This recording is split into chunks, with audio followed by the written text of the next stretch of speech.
Éxodo capítulo 11. Esta escritura hoy será nuestra base escritural para seguir desarrollando este ciclo de enseñanzas que hemos intitulado La salud y la sanidad divina. Esta es la hora número 3. El domingo pasado tomamos nuestro tiempo para hablar de las 9 plagas que el Señor usó para cumplir su propósito de libertad en el pueblo hebreo. Pero dejamos la 10ª y última para discutirla hoy y de esta manera resaltar el tema de la redención y aprovechar, después de la palabra, tomar la cena del Señor. Así que los que están en sus casas, tengan los elementos a mano, el vino, el pan, para que luego de la palabra del Señor, entonces celebremos la cena. Pero hoy quiero hacer un breve repaso de lo que fueron las consecuencias de estas 9 plagas o juicios, para luego encauzarnos a la última, que fue la más devastadora, y cuál representó la gota que derramó el vaso para que Faraón finalmente dejara ir al pueblo hebreo. Estas 10 plagas o 10 juicios vinieron con propósitos específicos. Estos juicios vinieron y Dios visitó con su ira y castigo al Faraón por oprimir al pueblo hebreo. También estos juicios o estas plagas vinieron contra los dioses de los egipcios. La Escritura claramente dice que los dioses de los egipcios fueron golpeados por estas plagas. Y número 3, estos juicios vinieron como mecanismos de presión para el Faraón y el gobierno egipcio para que dejara ir al pueblo hebreo. Dios conocía el corazón del Faraón. Su corazón estaba muy endurecido. Y estos juicios vinieron en su totalidad por causa de la dureza del corazón del Faraón.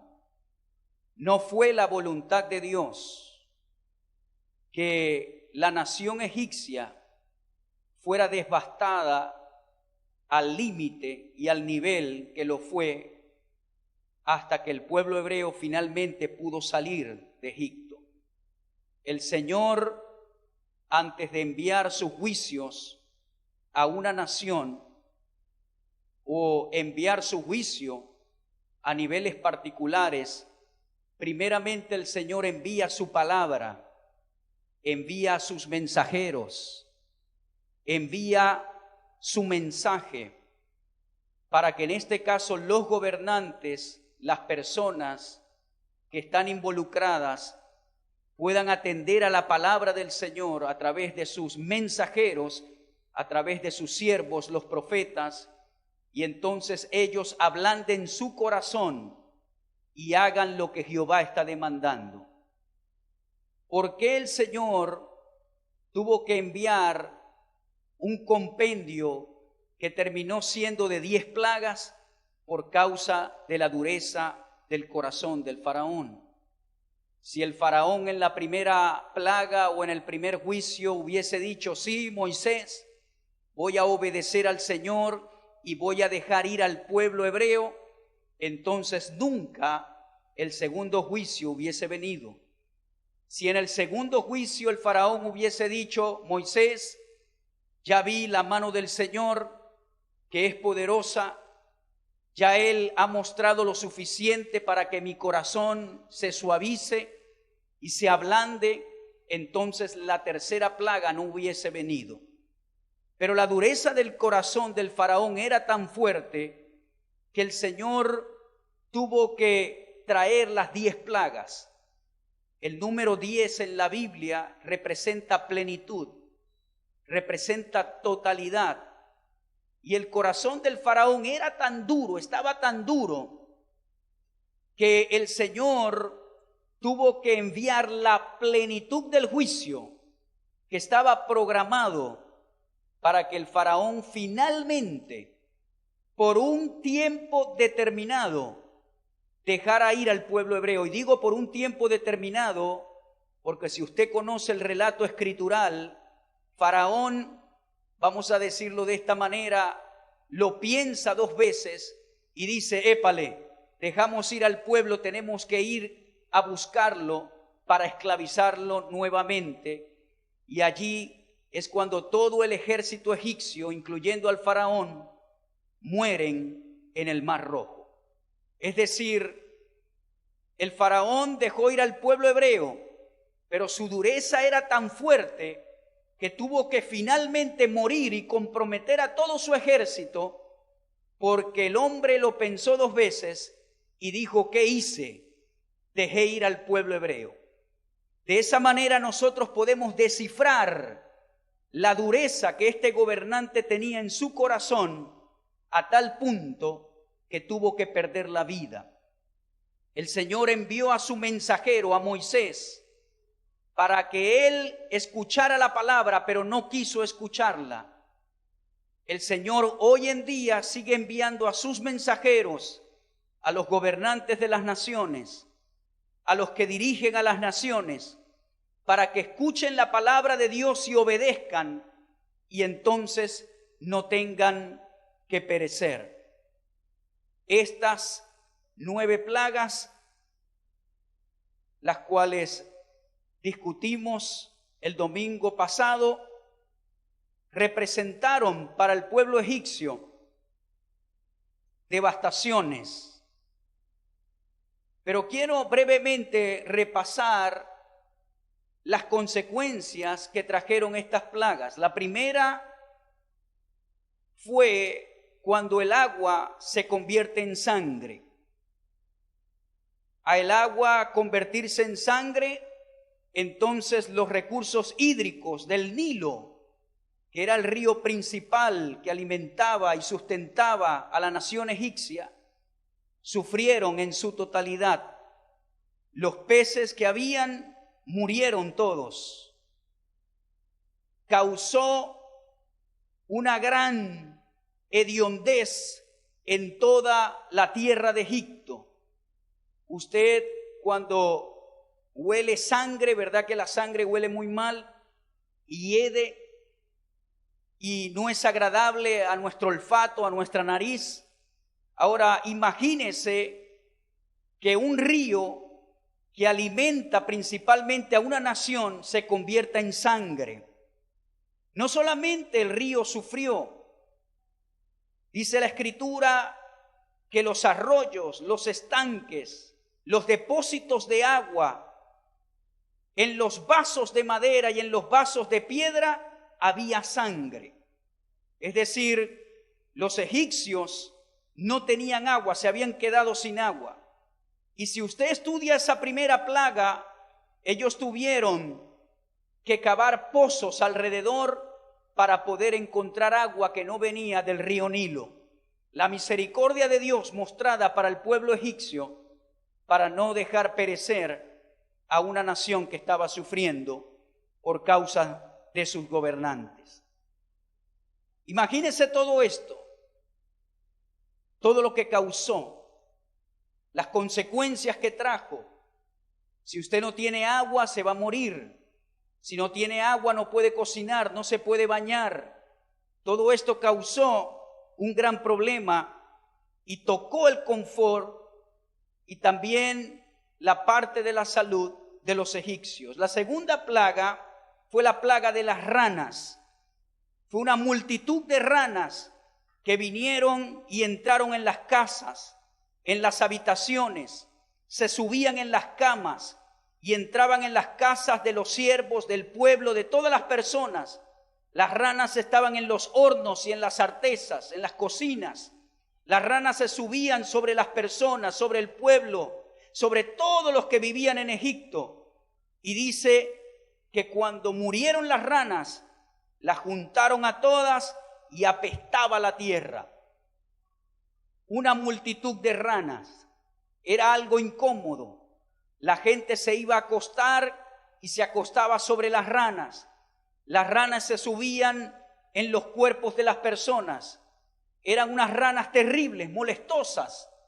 Y aparte, cuando murieron, entonces trajo un olor terrible en toda la tierra de Egipto. La tercera fueron los piojos. Estos piojos, dice la Escritura, que con el polvo de la tierra de Egipto se convirtió en piojos. Y los piojos vinieron sobre los hombres y sobre las bestias. Plagas que atacaron el confort, la comodidad de los egipcios. Piojos por todos lados, las bestias, los animales, las personas, las mujeres, los niños estaban llenos de piojos. La cuarta plaga, el Señor envía toda clase de moscas, dice la Biblia. No una sola clase de mosca, sino toda clase de moscas.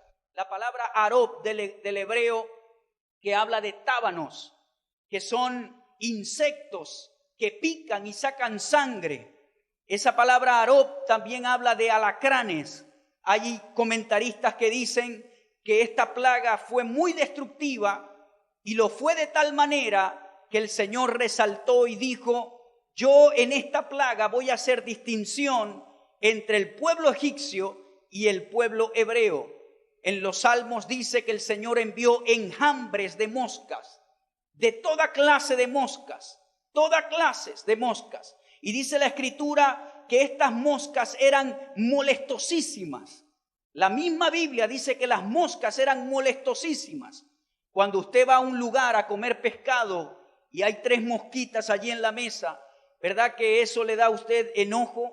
Comer con una mosca allí, que usted no puede descuidarse porque la mosca se para en la comida y no haya que hacer. ¿Le ha pasado alguna vez? Bueno, ¿cómo será que habían enjambres de toda clase de moscas e insectos que picaban y molestaban a las personas? La quinta plaga fue la muerte del ganado. Ahora, no solamente la muerte atacó a las vacas o a los toros, sino que fue una plaga gravísima que cayó sobre el ganado del campo, sobre los caballos, sobre los asnos, sobre los camellos, sobre las ovejas. Y dice la Escritura que todo el ganado egipcio murió. Caballos, camellos, asnos, que eran el principal transporte de las naciones en ese entonces para ellos poder comercializar los productos que tenían en esa nación. Y esta plaga atacó todo el ganado, todo murió, los caballos, los asnos, los camellos. Y dice la Escritura que todo su ganado murió. Cuando ocurrió esta plaga, dice que el faraón envió a sus siervos a averiguar en Gosén para ver si el ganado de Gosén había muerto. Y dice que cuando descubrió que ni una vaca había muerto en Gosén, su corazón se endureció más. En vez del hombre decir: el Dios de los hebreos los protege, entonces yo voy a estar en ese paraguas, voy a meterme allí para que también mi nación sea protegida. Pero dice la Escritura que cuando supo que en Gosén el ganado estaba completito, entonces su corazón se endureció más. La sexta plaga fue el sarpullido con úlceras en los hombres y en las bestias. Atacó una alergia en la piel de los egipcios, una picazón literalmente, un sarpullido que me imagino los volvía locos, y ese sarpullido se convertía en úlceras en sus cuerpos, en llagas. Terrible, terrible para ellos. Dice la Escritura que en esta plaga los hechiceros no pudieron estar delante de Moisés por causa del sarpullido. En las demás plagas los hechiceros querían venir a aparentar que el poder de ellos era lo mismo que Moisés estaba haciendo. Pero dice la Escritura que en esta sexta plaga los hechiceros no pudieron estar delante de Moisés, porque me imagino que el sarpullido era tan fuerte y las úlceras y las llagas que ni siquiera pudieron ir a alardear su poder de las tinieblas. El poder de Dios es mayor que el poder de las tinieblas. No le tenga miedo al poder de las tinieblas, porque el poder de Hashem es mayor que el poder de las tinieblas. Plaga número 7, el granizo, muy pesado, con fuego. Este granizo hirió a todo lo que estaba en el campo, tanto hombres como bestias. Destrozó la hierba del campo, destrozó todos los árboles del país. Fueron destruidos por este granizo pesado con fuego. Imagínense esa plaga. Dice la Escritura que el granizo era muy pesado y traía fuego. Ahora el Señor alertó a través de Moisés al faraón y le dijo: dile a tus hombres que no saquen a su ganado y no saquen a sus trabajadores cuando venga esta plaga. Y dice la Escritura que algunos egipcios creyeron a la palabra de Moisés y no sacaron su ganado y a sus trabajadores, y sus vidas fueron perdonadas. Pero habían otros incrédulos que no le hicieron caso a la voz de Moisés, y todo su ganado y todos sus empleados perecieron por causa de esta plaga del granizo en conjunto con el fuego. Hubo devastación, todo lo verde se quemó, todos los árboles frutales se dañaron por causa de esta plaga. Tenemos la número 8, que es la plaga de las langostas. Las langostas estaban sobre todo Egipto, habían cubierto toda la tierra, no se podía ver de tantas langostas que habían. Si usted sabe un poco de este animal representa un animal que se come todo lo que ve. Este animal come todo lo que encuentra. Todo lo que encuentra se lo comen las langostas. Y esta plaga vino con ese propósito. Vino y se comieron todo aquello que se escapó de la plaga del granizo y del fuego. Es decir, esta plaga vino para completar por si acaso lo que había quedado, vino para comerse todo. Dice, todo árbol que fructifica en el campo se lo comieron. Todas las casas de los egipcios estaban llenas de langostas. Imagínese esto, hermano querido. Esta fotografía. Y la plaga número 9, la plaga de las densas tinieblas. Hubo tinieblas por 3 días, tanto así que no se podía ver a una corta distancia porque eran tinieblas espesas, eran densas, no se podían disipar con ninguna luz, con ninguna vela. Y dice la Escritura que hubo tinieblas por 3 días. Ninguno vio a su prójimo, ni se levantó de su lugar en 3 días. Es decir, la nación de Egipto se paralizó literalmente por 3 días por causa de estas tinieblas. ¿Se imagina usted una tiniebla que venga, que usted encienda una linterna, una vela y no produzca ningún cambio de tan espesa que es esa tiniebla? Bueno, esas eran las clases de tinieblas que habían en Egipto o que hubo en Egipto por 3 días. La gente quizá escucha esto y dice: Dios sí es malo. Claro que Dios no es malo. Antes de golpear a la nación egipcia, Él envió a su mensajero. Él dijo la palabra, obedezcan la palabra. Pero entonces el faraón se endurecía cada vez más. Y entonces allí es cuando comienzo hoy a hablar de la 10ª y última plaga, que fue muy devastadora contra las familias egipcias. Ahora, estas 9 plagas que acabo de repasar, las 3 primeras atacaron la comodidad de los egipcios. Desde la 4ª hasta la 6ª atacaron sus posesiones, y las 3 últimas, para ser 9, atacaron y trajeron desolación y muerte. La 10ª, la cual vamos a discutir, trajo una situación muy devastadora. Número 1, contra las familias de los egipcios. Número 2, contra los dioses de los egipcios. Y número 3, contra la sociedad egipcia.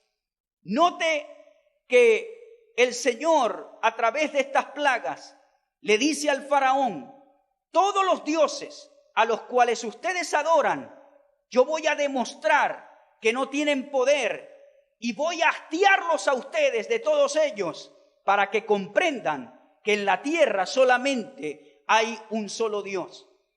Las ranas para ellos eran un dios. El río Nilo para los egipcios eran un dios. Todos estos animales, aún los primogénitos, ellos creían que eran hijos del sol y veneraban al hijo primogénito del faraón. Y entonces viene la 10ª plaga. Esa es, hablando coloquialmente, la que le dio en las costillas al faraón, porque involucró a su primogénito, a su único primogénito, heredero del trono en Egipto.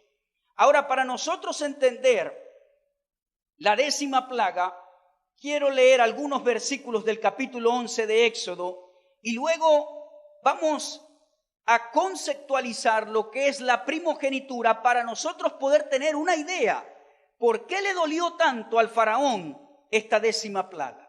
Versículo 1 del capítulo 11 de Éxodo dice: Jehová dijo a Moisés: una plaga traeré aún sobre Faraón y sobre Egipto, después de la cual él os dejará ir de aquí y seguramente os echará de aquí del todo.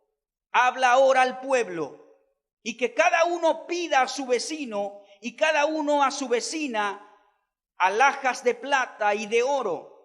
Y Jehová dio gracia al pueblo en los ojos de los egipcios.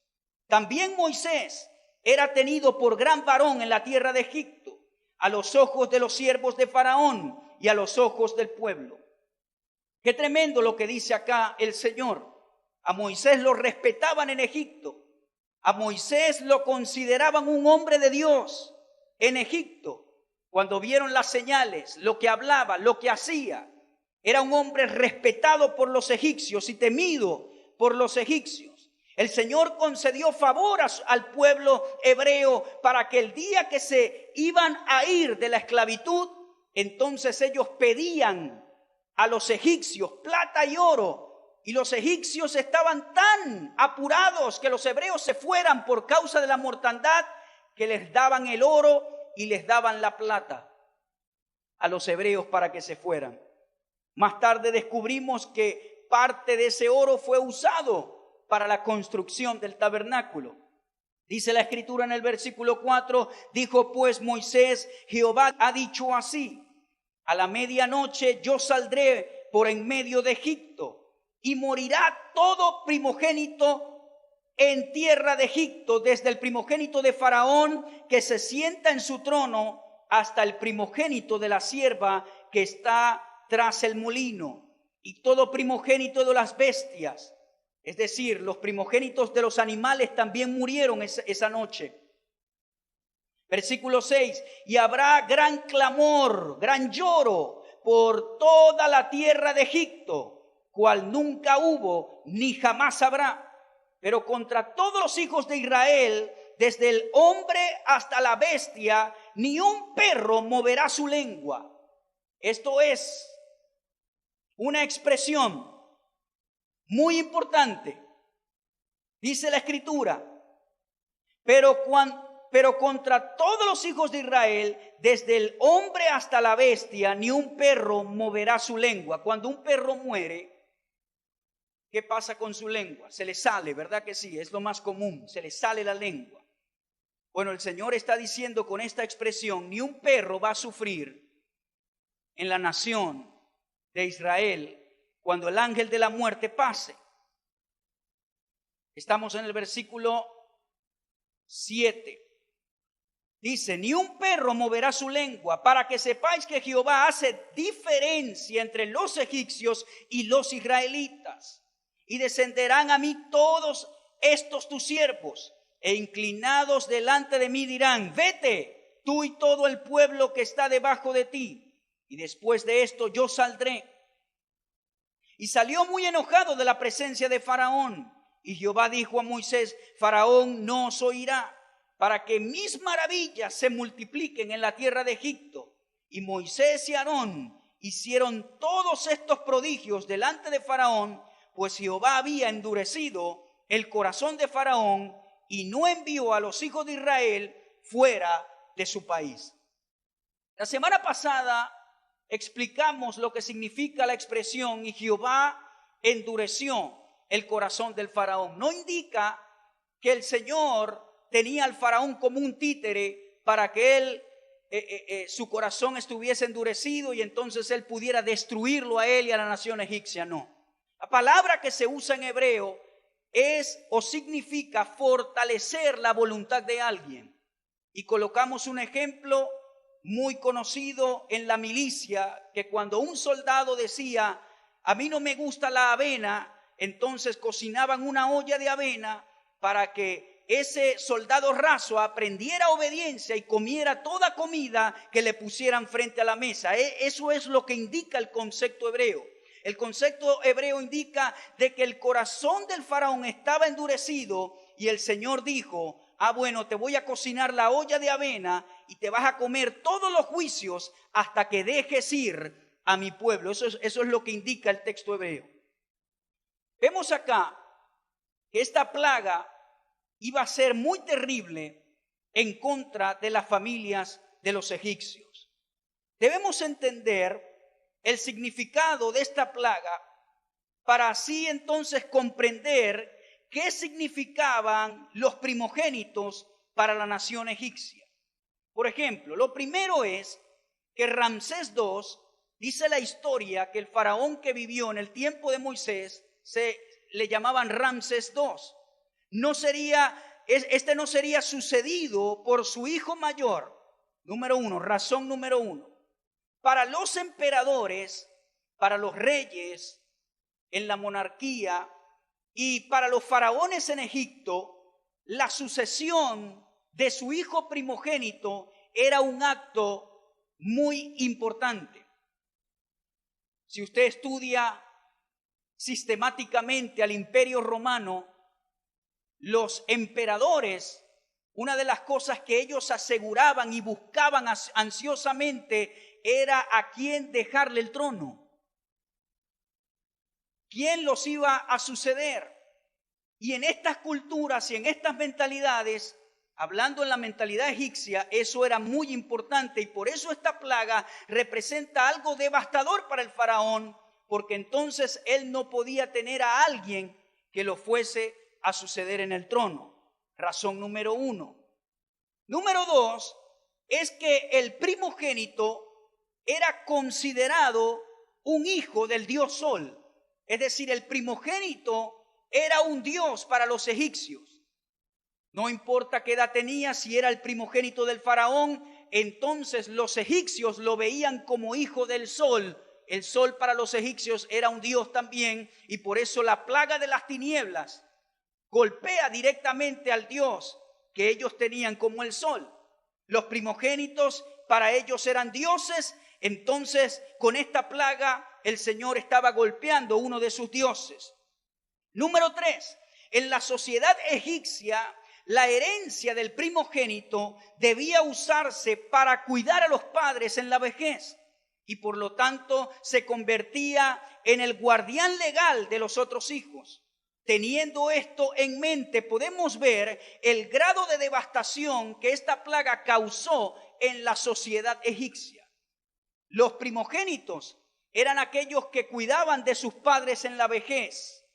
El primogénito era el primer hijo varón. Tenía que ser varón para cumplir el propósito. Y cuando cada primogénito en Egipto muere, prácticamente las familias quedan desamparadas en cuanto a su futuro económico. Esto es muy importante que se pueda entender. En la cultura hebrea, el primogénito también tiene suma importancia. Se le llama el Yorel o el Redentor. El primer hijo, varón, el mayor, el primero, el que abrió bien, el que abrió matriz. Él representa al primogénito.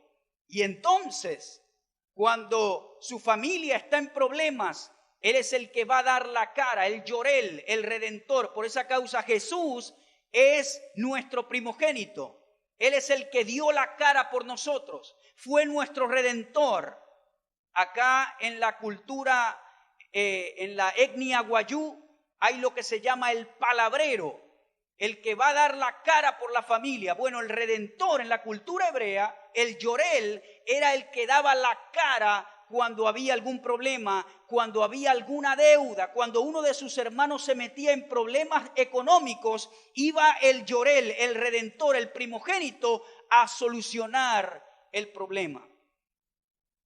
El primogénito significa primer hijo varón de la familia, el que abre matriz, el primer fruto o resultado de la gestión creadora de un hombre y una mujer. Yo soy primogénito porque fui el que abrí matriz, fui el primer hijo varón de mi papá y de mi mamá. En estas culturas, la hembra, si nacía una hembra de primera, no era primogénita, tenía que nacer varón. Ahora, en el Señor no hay esa división. Ahora en Cristo todos somos primogénitos. Dice la Escritura, no importa si es griego, no importa si es judío, no importa si es libre o esclavo, no importa si es hombre o mujer. Todos al recibir a Cristo venimos a recibir la herencia eterna de la salvación. Pero como estamos hablando de cultura, tengo que señalar estas cosas. El primogénito era consagrado a Jehová, hablando de la cultura hebrea. Éxodo 34, 19 al 20, al octavo día se circuncidaba el prepucio del bebé al octavo día y se consagraba el primogénito al Señor. La primogenitura ha tenido importancia histórica en cuestiones como herencia, privilegios y obligaciones. El primogénito en cuanto a la herencia recibía mayor parte que los otros hermanos y por esa razón dice la Escritura que Esaú lloró amargamente por su primogenitura. Dice la Escritura, Jacob lo engañó y entonces Esaú vendió su primogenitura por un guisado y entonces después lloró amargamente porque en cuanto a primogenitura, el mayor siempre recibía un mayor porcentaje de su herencia. Ahora, es muy importante que nosotros consideremos el significado del primogénito, hablando de todos estos conceptos, para entonces entender por qué al faraón y a toda la nación egipcia les pegó tanto esta plaga. Vamos al versículo 29 un momento del capítulo 12.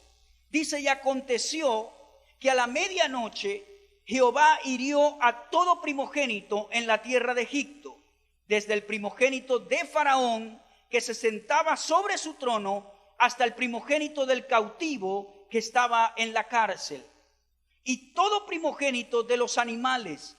Y se levantó aquella noche Faraón, él y todos sus siervos, y todos los egipcios, y hubo un gran clamor en Egipto, es decir, hubo gran llanto, hubo gran lloro, porque no había casa donde no hubiese un muerto. Esa noche en Egipto no había una casa donde no hubiese un muerto. Todos tenían un primogénito a quien llorar. Eso fue un funeral nacional. Bestias, animales. Cada casa tenía un muerto a quien llorar. Una plaga terrible, terrible. Versículo 31. E hizo llamar a Moisés y a Aarón de noche y les dijo, salid de en medio de mi pueblo, vosotros y los hijos de Israel, e id servir a Jehová como habéis dicho. Tomad también vuestras ovejas y vuestras vacas, como habéis dicho, e idos y bendecidme también a mí.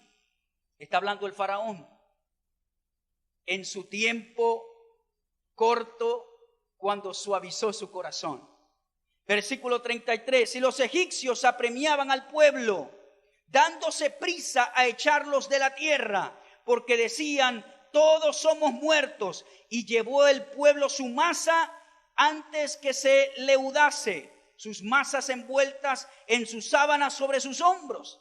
E hicieron los hijos de Israel conforme al mandamiento de Moisés, pidiendo de los egipcios alhajas de plata y de oro y vestidos. Y Jehová dio gracia al pueblo delante de los egipcios, y les dieron cuanto pedían. Así despojaron a los egipcios. Ahora, hágase una película de lo que estamos leyendo. El terror era tan fuerte que los hebreos pedían plata, oro, vestidos a los egipcios, y los egipcios decían: sí, te damos lo que tú quieras, pero vete. Te damos lo que tú desees, pero vete de aquí. Y dice la Escritura que el Señor le dio gracia a los hebreos. No fue que ellos le quitaron eso obligado. Tiene que saber algo. Por muchos años los hebreos fueron oprimidos por los egipcios. Trabajaban sin pago, trabajaban de más. Los esclavizaron por años. Y el Señor les estaba diciendo a los hebreos: es tiempo que ellos paguen aún lo que deben económicamente para ustedes. Y dice la Escritura que los hebreos salieron de Gosén con plata, con oro, salieron sanos. Dice que nadie salió enfermo de Gosén. Y dice la Escritura que salieron con muchísimo. Ese es el adjetivo que usa la Escritura. Dice que salieron con muchísimo ganado. Los hebreos salen aquella noche, día 14 del mes primero, del mes de Abib.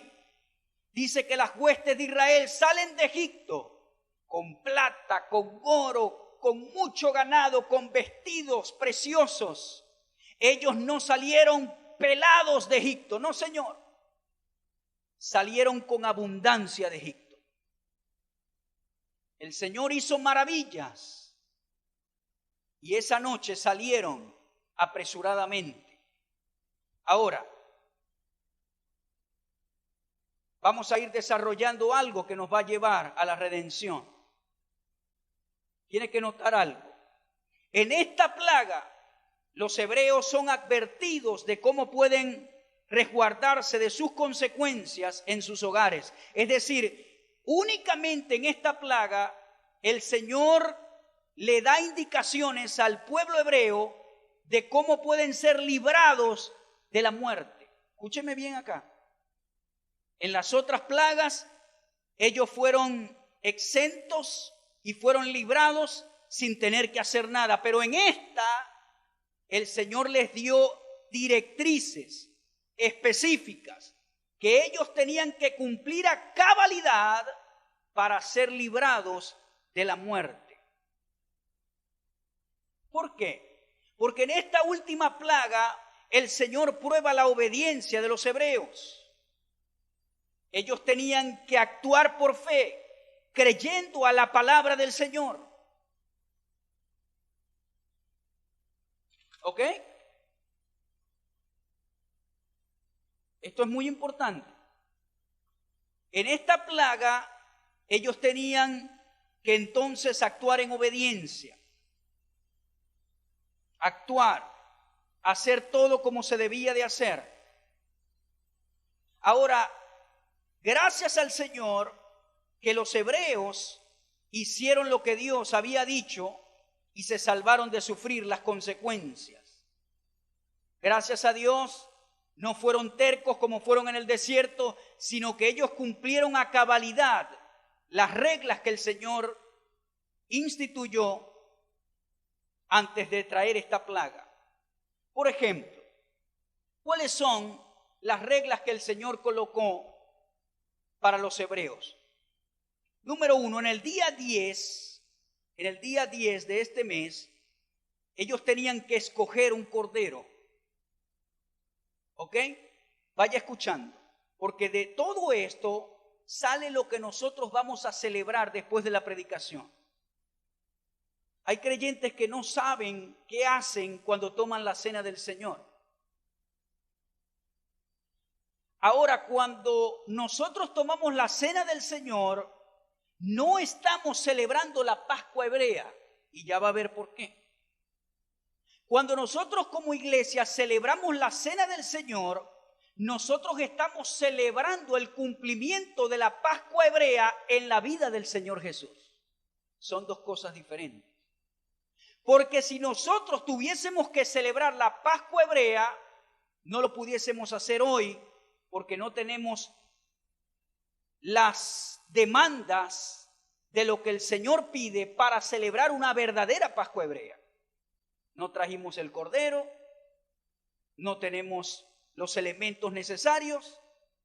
Lo que nosotros vamos a celebrar hoy es el cumplimiento de la Pascua hebrea en la vida de nuestro Señor Jesús. ¿Cuáles son las indicaciones que el Señor le da al pueblo hebreo para que la plaga de la muerte de los primogénitos no los toque? Ellos tenían que en el día 10 escoger un cordero. Si la familia era muy pequeña, compartía el cordero con el vecino, lo podía hacer. No podía tener defecto el cordero, no podía tener defecto, sin defecto tenía que ser. Tenía que ser macho y tenía que ser de 1 año, no necesariamente dicen algunos comentaristas que tenía que tener 1 año, sino que tenía que ser del año anterior, no podía ser más viejo que de 1 año de edad. Se debía tomar de las ovejas y de las cabras.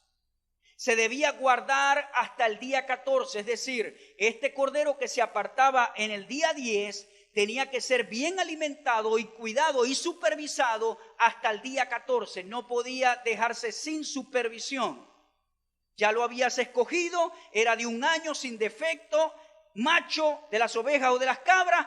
Bueno, lo escogí en el día 10, tengo que por 4 días supervisarlo para el propósito que éste va a cumplir. Se inmolaba entre las 2 tardes. En el día 14, este cordero que se escogió se iba a inmolar entre las 2 tardes en el crepúsculo del día para comenzar el día 15, en el ocaso, en la puesta del sol. Luego se debía tomar la sangre y se debía colocar entre los 2 postes y en el dintel de las casas en que lo han de comer. Aquí comienza una de las estrategias más importantes para el pueblo hebreo en cuanto a la redención de esta plaga. La sangre que iban a extraer del cordero que ellos iban a comer, tenían que colocarlo entre los 2 postes o los 2 umbrales. Es decir, en la entrada de la casa de los hebreos normalmente habían 2 pilares que sostenían la puerta. Y el dintel era la madera de arriba. Muchos dicen que era también una ventanita que tenían los hebreos. El dintel representa lo de arriba y los 2 postes representan los umbrales que sostienen la puerta de entrada a la casa. Y el Señor está diciendo, tomen de esa sangre y tienen que rociar los postes, los 2 postes que sostienen la puerta y el dintel también. El Señor sí es estratégico. Esa noche se debía comer asado al fuego, con panes sin levadura, con hierbas amargas. El pan no podía ser leudado, no podía quedar nada crudo o cocido con agua, no podía ser rostizado, no podía ser guisado, no podía ser hervido. Este cordero tenía que ser cocinado asado.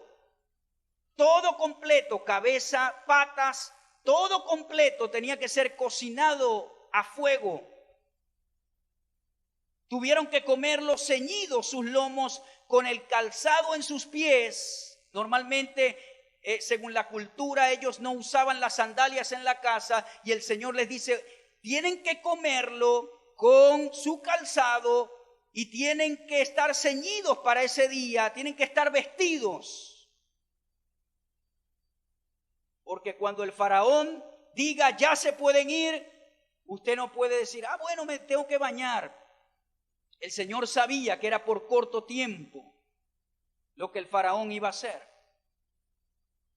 Es que me tengo que vestir primero. No, ellos tenían que comerse el cordero con sus zapatos puestos, con la ropa puesta, ceñidos, comiendo, porque en cualquier momento el faraón iba a decir, te dejo ir. Y cuando él dijera eso, no se podía perder ni un minuto. Ni un minuto. A tal punto que ellos tuvieron que llevarse la harina en sábanas. Y todo esto o estas indicaciones se las dice el Señor a los hebreos. Se tenía que comer dentro de la casa y no se podía romper ningún hueso del cordero. Cuando usted estudia esto o estas indicaciones, se da cuenta de algo muy importante, pero muy importante, que muchas de estas cosas se cumplieron en la vida de nuestro Señor Jesucristo. Muchas. El Señor fue separado para morir en la cruz. Separado. Él sabía para qué había nacido.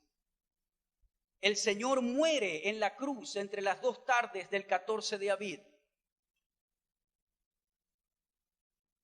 A esa hora, el Señor fue inmolado en la cruz del Calvario.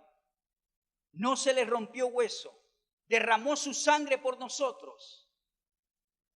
Fue separado como el Cordero de Dios. Dijo Juan, he aquí el Cordero de Dios que quita el pecado del mundo. Fue separado por el mismo Padre para morir por nosotros. Derramó su sangre preciosa. Ya al morir, ningún hueso de su cuerpo fue quebrado. Y es importante ver cómo este Cordero de la Pascua representó al mismo Señor Jesucristo en la cruz del Calvario. Ahora, es muy importante saber esto. Con la celebración de la Pascua, el Señor revela varias cosas a la nación hebrea. Y de aquí es que vamos a entender lo que es realmente la cena del Señor. Esta palabra Pascua indica cojear, estar cojo, pero en esta ocasión significa brincar por encima. Escúcheme bien, por favor. Brincar por encima. Pasar por alto. Por ejemplo, la gente en diciembre dice felices Pascuas. No sabe lo que está diciendo. No sabe. La Pascua indica pasar por encima, recordando que el ángel de la muerte pasó por encima de la casa de los hebreos cuando vio la sangre y dijo, entonces tengo que brincar y pasar esta casa, porque allí está la sangre. Allí está la sangre. Todo esto se refleja en nuestro Señor Jesucristo. Con la celebración de la Pascua, el Señor revela a la nación hebrea, número 1, su calendario. Capítulo 12, versículo 2, dice, este mes os será principio de los meses, para vosotros será este el primero de los meses del año. El Señor con esta celebración antes de salir de Egipto, le revela a los hebreos su calendario. ¿Cuál es el primer mes? Este será el primer mes. Ese era el mes de Abib o Nisán. En nuestro calendario solar cae entre marzo y abril. Por eso es que decir en diciembre felices Pascua o Pascuas no concuerda con las Escrituras. Porque la Pascua se celebra cronológicamente en el tiempo de la Pascua, que es el 14 de Abib. En nuestro calendario solar o gregoriano cae entre marzo y abril, que es entre las celebraciones que se hacen en el mundo, la que más concuerda es lo que se llama o la famosa Semana Santa. ¿Ok? Sabemos que en la Semana Santa que las naciones occidentales celebran, mucha gente no tiene conocimiento y hacen muchas prácticas paganas. Otros agarran Semana Santa para beber licor, otros agarran Semana Santa para ir a la playa, pero menos para recordar la Pascua o el sacrificio de nuestro Señor Jesucristo. Y la gente en diciembre dice felices Pascuas y no tiene idea de lo que están diciendo porque no concuerda con nada en las Escrituras. Entonces, en primer lugar, el Señor revela a los hebreos su calendario. El primer mes en el calendario hebreo es el mes de Abib. Y hoy en día los judíos celebran la Pascua en la primavera, representa la primavera, y celebran el año nuevo en el otoño, cuando comienza la fiesta de las trompetas. Entonces celebran el nuevo año los judíos modernos, tomando en cuenta la creación del hombre. Entonces ellos sacan cuenta de los años de vida que tiene la humanidad y por esa razón celebran el nuevo año en otoño, lo que se llama Rosh Hashanah. Pero bíblicamente hablando, el primer mes del año es entre marzo y abril para nosotros y ellos el 14 del mes de Abib. Número 2, la Pascua revela para los hebreos las instrucciones y estrategias de preparación de la Pascua que los libraría de la mortandad.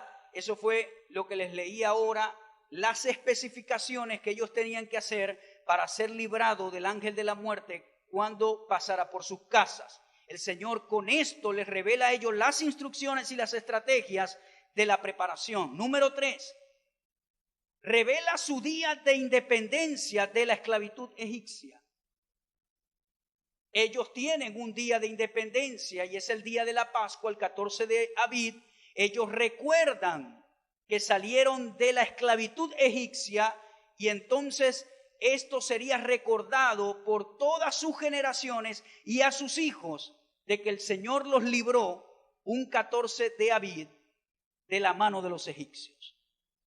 Amén, hermano. Número 4, revela el plan de redención para la humanidad. Y aquí nosotros entramos. Ese plan de redención lo revela el Señor con esta práctica antes que el pueblo de Israel saliera de Egipto. Revela el plan de redención no solamente para la nación de Israel, sino para toda la humanidad. El faraón es tipología de Satanás. Egipto es tipología del sistema del mundo. Los hebreos representan la humanidad esclavizada. Moisés representa al Padre. El Cordero que era sacrificado representa a nuestro Señor Jesucristo. En esto que el Señor envió a hacer a los hebreos para ser librados de la muerte, está parte del plan de redención que ubica a nuestro Señor Jesucristo en la cruz del Calvario, para que todo aquel que en Él crea sea librado de la mano del faraón espiritual que es Satanás y sea sacado de Egipto, que representa el sistema de este mundo, y entonces es trasladado al reino de su amado Hijo Jesucristo. Todo esto tiene una representación muy, pero muy importante. Y esta última nos concierne a nosotros, revela el plan de redención para la humanidad. Juan 1:29 dice: al día siguiente vio a Jesús que venía hacia él y dijo: he aquí el Cordero de Dios que quita el pecado del mundo. Apocalipsis 12:11 dice: ellos lo vencieron por medio de la sangre del Cordero. A Jesús se le tipifica como el Cordero que fue sacrificado una vez y para siempre, y que derramó su sangre por todos nosotros, y que esa sangre nos limpia de todo pecado. Colosenses 1:13 dice: el cual nos ha librado de la potestad de las tinieblas y nos ha trasladado al reino de su amado Hijo, en quien tenemos redención por su sangre, el perdón de los pecados. En su sangre nosotros tenemos perdón. Nosotros en Él tenemos perdón. Cuando lo reconocemos, entonces nuestro pasado queda atrás. El versículo 30 del capítulo 1 de Corintios, de la primera carta de Corintios, dice: mas por Él estáis vosotros en Cristo Jesús, el cual nos ha sido hecho por Dios sabiduría, justificación, santificación y redención. El capítulo 11, versículo 23, que es la base de la cena del Señor, nos habla algo poderoso que el apóstol Pablo toma de las Escrituras. De Mateo 26:26, cuando el Señor celebró con sus discípulos, cuando partió el pan y tomó el vino. Y entonces comienza el apóstol Pablo en el versículo 23 y dice: porque yo recibí del Señor lo que también os he enseñado, que el Señor Jesús, la noche que fue entregado, tomó pan, y habiendo dado gracias, lo partió y dijo: tomad, comed, esto es mi cuerpo, que por vosotros es partido, haced esto en memoria de mí.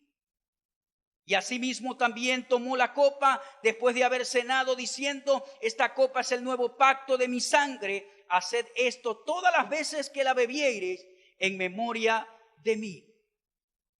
¿Qué estaba diciendo el Señor? Ese cordero pascual que ustedes sacrifican cada año, aquí estoy, aquí se está cumpliendo. Y mi cuerpo será inmolado, será partido. Y cuando tomen este pan, que lo mastiquen, recuerden lo que yo voy a hacer en la cruz, que voy a ser torturado, molido. Y cuando tomen el vino, recuerden que la sangre que voy a derramar va a ser la sangre como aquella que fue puesta en el dintel de las casas de los hebreos, que es la que traerá redención para sus vidas. Y aquella que va a perdonarles de todo pecado y los va a guardar de todo mal. Y entonces nosotros nos vamos a Isaías capítulo 53 y descubrimos algo poderosísimo. Isaías capítulo 53, un capítulo muy mencionado y conocido. Y dice la Escritura: ¿quién ha creído a nuestro anuncio? ¿Y sobre quién se ha manifestado el brazo de Jehová? Subirá cual renuevo delante de él, y como raíz de tierra seca, no hay parecer en él, ni hermosura le veremos, mas sin atractivo para que le deseemos. Despreciado y desechado entre los hombres, varón de dolores, experimentado en quebrantos, y como que escondimos de él el rostro, fue menospreciado y no lo estimamos. Versículo 4: ciertamente llevó él nuestras enfermedades y sufrió nuestros dolores, y nosotros le tuvimos por azotado, por herido de Dios y abatido. Versículo 5: mas él herido fue por nuestras rebeliones, molido por nuestros pecados, el castigo de nuestra paz fue sobre él, y por su llaga fuimos nosotros curados. He aquí el cumplimiento del Cordero de Dios. Y cuando nosotros tomamos ese vino, representa la sangre derramada de Jesús. Y cuando tomamos el pan, que lo masticamos, representa lo que Cristo hizo en la cruz del Calvario. Ese cordero que era inmolado entre las dos tardes. Jesucristo cumple la fiesta de la Pascua, la fiesta de los panes sin levadura y la fiesta de las primicias en cuestión de 3 días. Su cumplimiento, lo que los hebreos celebraban como Pascua, ahora nosotros como iglesia celebramos la Pascua de los hebreos en la misma vida de nuestro Señor Jesucristo. Y cuando recordamos su sangre y su cuerpo, entonces recordamos que Él murió no solamente por nuestra salvación, sino también por nuestra sanidad. Y que la sangre de Cristo no solamente nos limpia, sino que nos guarda de todo mal. Y hoy cuando tomes de esa copa, vas a recordar que su sangre nos lava y nos limpia, pero que su sangre también nos guarda de todo mal. Gracias, Señor. Hoy te doy gracias en esta mañana. Hoy te doy gracias en esta mañana. Hoy te doy gracias en esta mañana. Gracias, Señor. Yo quiero que usted le dé gracias al Señor por lo que Él hizo por usted en la cruz. Su milagro comienza reconociendo lo que Él hizo por usted en la cruz del Calvario.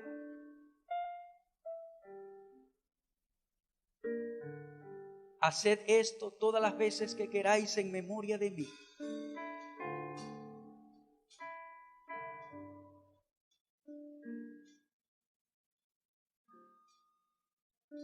Pero estando ya presente Cristo, sumo sacerdote de los bienes venideros, por el más amplio y más perfecto tabernáculo, no hecho de manos, es decir, no de esta creación, y no por sangre de machos cabríos ni de becerros, sino por su propia sangre entró una vez para siempre en el lugar santísimo, habiendo obtenido eterna redención.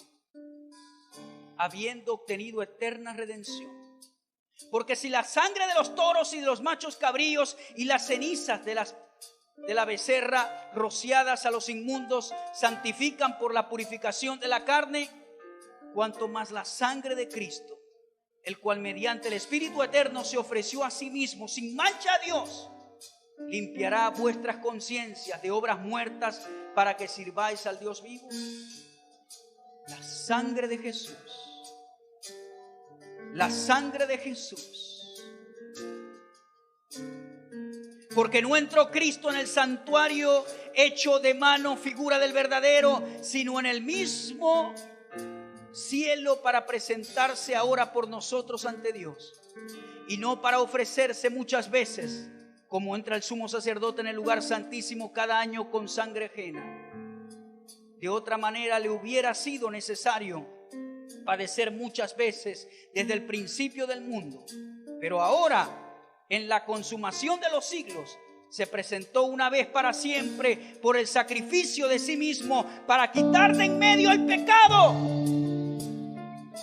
Y de la misma manera que está establecido para los hombres que mueran una sola vez y después de esto el juicio, así también Cristo fue ofrecido una sola vez para llevar los pecados de muchos, y aparecerá por segunda vez sin relación con el pecado para salvar a los que le esperan. En Egipto los primogénitos habían muerto, pero en Israel ni un perro sacó la lengua. Levanta tus manos al cielo y comienza a creer en la mano protectora del Señor. Aleluya. Comienza a creer en la mano protectora del Señor. Yo declaro que tú hoy eres libre del temor. Yo declaro que tú hoy eres libre de la enfermedad. Libre de la enfermedad.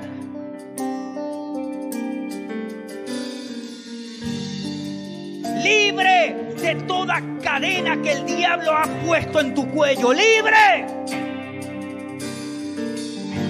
Hay poder en la sangre de Jesús hoy. Hay poder en la sangre de Jesús. A ver, levante su mano derecha. Hoy celebramos la redención que Él nos ha dado. No solamente en el espíritu, sino también en nuestro cuerpo. Nuestro cuerpo no es templo de la enfermedad. Nuestro cuerpo no es templo del dolor. Nuestro cuerpo no es templo del terror, del temor. Nuestro cuerpo no es templo de las tinieblas. Nuestro cuerpo no es templo del pánico. Nuestro cuerpo no pertenece a los demonios. Nuestro cuerpo no pertenece a las tinieblas. Todo dolor que estés padeciendo se va.